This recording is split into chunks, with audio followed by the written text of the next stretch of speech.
सही कहा है किसी ने, जिस इंसान के पास संतोष नहीं वो जिंदगी में कभी भी खुश नहीं रह सकता। उसके अंदर हमेशा बेचैनी रहती है। उसको कितना भी दे दो उसका मन कभी भी खुश नहीं हो सकता। बहुत समय पहले की बात है। गौतम बुद्ध के शिष्य थे। एक बार उनके मन में ख्याल आया कि महात्मा क्यों फालतू की चीजों में परेशान रहते हैं। सब कुछ त्याग दिया।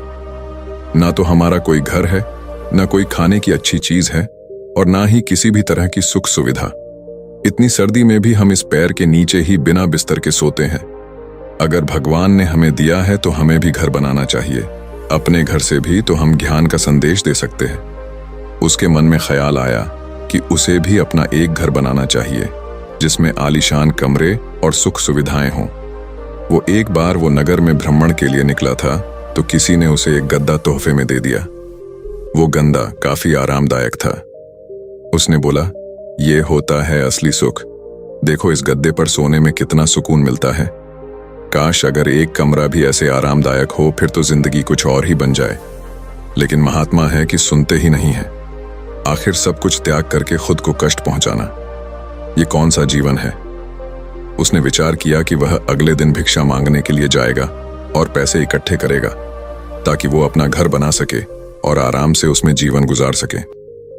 इसी इरादे से वह अनाज और धन इकट्ठा करने के लिए वो नगरी में निकल गए, जिसके लिए वो गांव-गांव की यात्रा शुरू करी और कई लोगों से मुलाकात करते करते और अपने इस आश्रम के बारे में बताया। इसी यात्रा के दौरान उनकी मुलाकात एक किसान से हुई। वो किसान बहुत गरीब था लेकिन फिर भी काफी उदार दिल का था। उसने महात्मा से आग्रह किया कि आप बहुत थक गए हैं, आप आज रात्रि को मेरे घर पे विश्राम करें और भोजन ग्रहण करें तो आपकी बहुत अनुकंपा होगी। वो महात्मा मान गए। उसने उनका स्वागत किया और उनके आने का कारण पूछा। महात्मा ने उसे सारी बातें बताई। मैं बहुत दूर जंगल से आया हूं और मैं अपने लिए एक आश्रम बनाना चाहता हूं।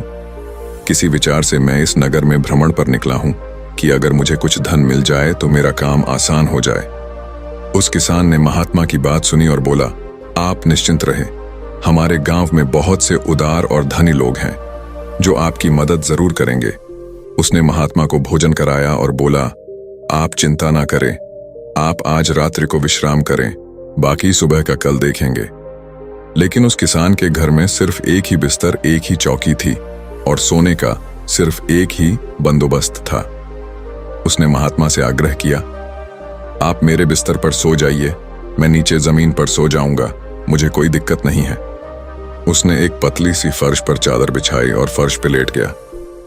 थोड़ी ही देर में किसान जोर जोर से नाक बजाने लगा और गहरी नींद में सो गया।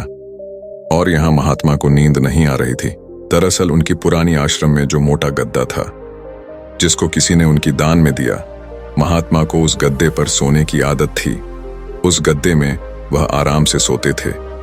लेकिन आज किसान की चौकी पे कोई मोटा गद्दा न था, इसलिए उनको रात भर उन्हें नींद नहीं आई और रात भर बस की किसान को देखते हैं और सोचते रहे, क्या आखिर ये कैसे निश्चिंत हो कि अपने फर्श पे सिर्फ एक पतली चादर पर नींद में सो रहा है।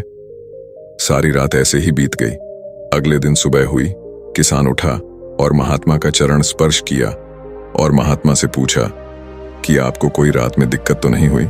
महात्मा ने बोला, नहीं, मुझे कोई दिक्कत नहीं हुई, लेकिन मैं तुमसे एक बात पूछना चाहता, तुम बिना किसी बिस्तर के इस फर्श पर कैसे सो जाते हो? तुम्हें नींद कैसे आ गई? मैं तो यही देखकर हैरान हूं। किसान बताता है, दरअसल दिन भर में मजदूरी करता हूं और मजदूरी की शरीर में इतनी थकावट आ जाती है कि घर आते ही मुझे बस बिस्तर की तलाश होती है। मोटे गद्दे बिस्तर न भी हो तो मेरा काम चल जाता है। मैं घर आते ही खाना बनाता हूं और उसके बाद मैं कहीं भी सो जाता हूं, मुझे कोई दिक्कत नहीं है। मुझे नींद भी बहुत अच्छी आती है। जब शरीर में थकावट हो फिर तो शरीर को कहीं भी नींद आ जाती। उससे क्या फर्क पड़ता है क्या आपके पास महल है या मोटा गद्दा है, या आप किस आप पलंग पर सो रहे हो या आप नीचे सो रहे। शरीर को तो बस आराम की आवश्यकता होती है। किसान ने पूछा, यह गुरुवार क्या मैं आपके साथ धन एकत्र करने चल सकता हूं? मेरी इच्छा है कि आपके साथ आपके उस आश्रम बनने में मैं आपका योगदान दूं, आपके साथ मिलकर काम करूं और कुछ धन इकट्ठा करूं। तब महात्मा ने बड़ी विनम्रता से उत्तर दिया, पुत्र, तुमने आज जो मुझे ज्ञान दिया है वो ज्ञान मुझे आज तक नहीं मिला। आज मुझे पता चल गया इंसान के मन का असली सुख क्या है। अब मुझे किसी आश्रम और महल की इच्छा नहीं रही। इतना कहकर वो महात्मा धन दान करके वापस अपने आश्रम को लौट गए। उन्होंने जो कुछ भी धन एकत्र किया था वो गरीबों में बांट दिया और स्वयं एक छोटी सी कुटिया बनाकर रहने लगे। जीवन का सुख संतोष में है। अगर मनुष्य के पास जो भी है वो उसे स्वीकार कर लें और उसी में संतोष कर लें तो जीवन में उसे खुशियां तलाशने की जरूरत नहीं है। वो उसका सारा सुख उसी वक्त अनुभव कर लेगा। कई घरों में अपार धन दौलत ऐशो आराम होते हुए भी वहां सुख शांति नहीं होती, क्योंकि उनके पास जो कुछ भी है वो उससे संतोष नहीं हो रहे। कहते हैं जिन्हें दूसरों की थाली में घी ज्यादा देखता है वो कभी खुद से भर पेट नहीं खा पाते। इंसान को चाहिए कि उसके पास जो कुछ भी है वो उसी में खुश रहे, लेकिन इंसान ऐसा कर नहीं पाता और अक्सर दूसरों को देखते हुए और खुद को और ज्यादा चाहने की इच्छा एक अच्छा इंसान को कभी भी खुश नहीं रहने देती और इसी तरह से पूरा जीवन असंतोष में बीत जाता है। उसके पास इतना है, मेरे पास इतना क्यों नहीं। हम हमेशा दूसरों को देख के उनसे परेशान रहते हैं कि हमें इतना क्यों नहीं मिला। आखिर जिंदगी का असल दुख इन्हीं सब चीजों के बारे में सोच गई है। इसीलिए कभी कभी हमें चाहिए कि हम खुद इस बारे में विचार करें कि हद से ज्यादा इच्छा कितना सही है। जो मिले हम उसमें भी तो खुश रह सकते हैं। ज्यादा लालच और हद से ज्यादा इच्छाएं अक्सर इंसान को बीमार करते हैं।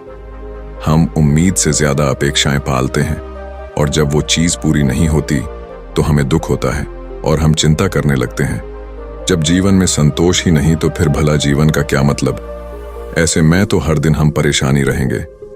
इसीलिए इस बात पर विचार करने की आवश्यकता है। हमेशा याद रखें, संतुष्टि ही जीवन का मूल मंत्र है। अगर इंसान में संतोष है तो कोई भी दुख उसे तोड़ नहीं सकते।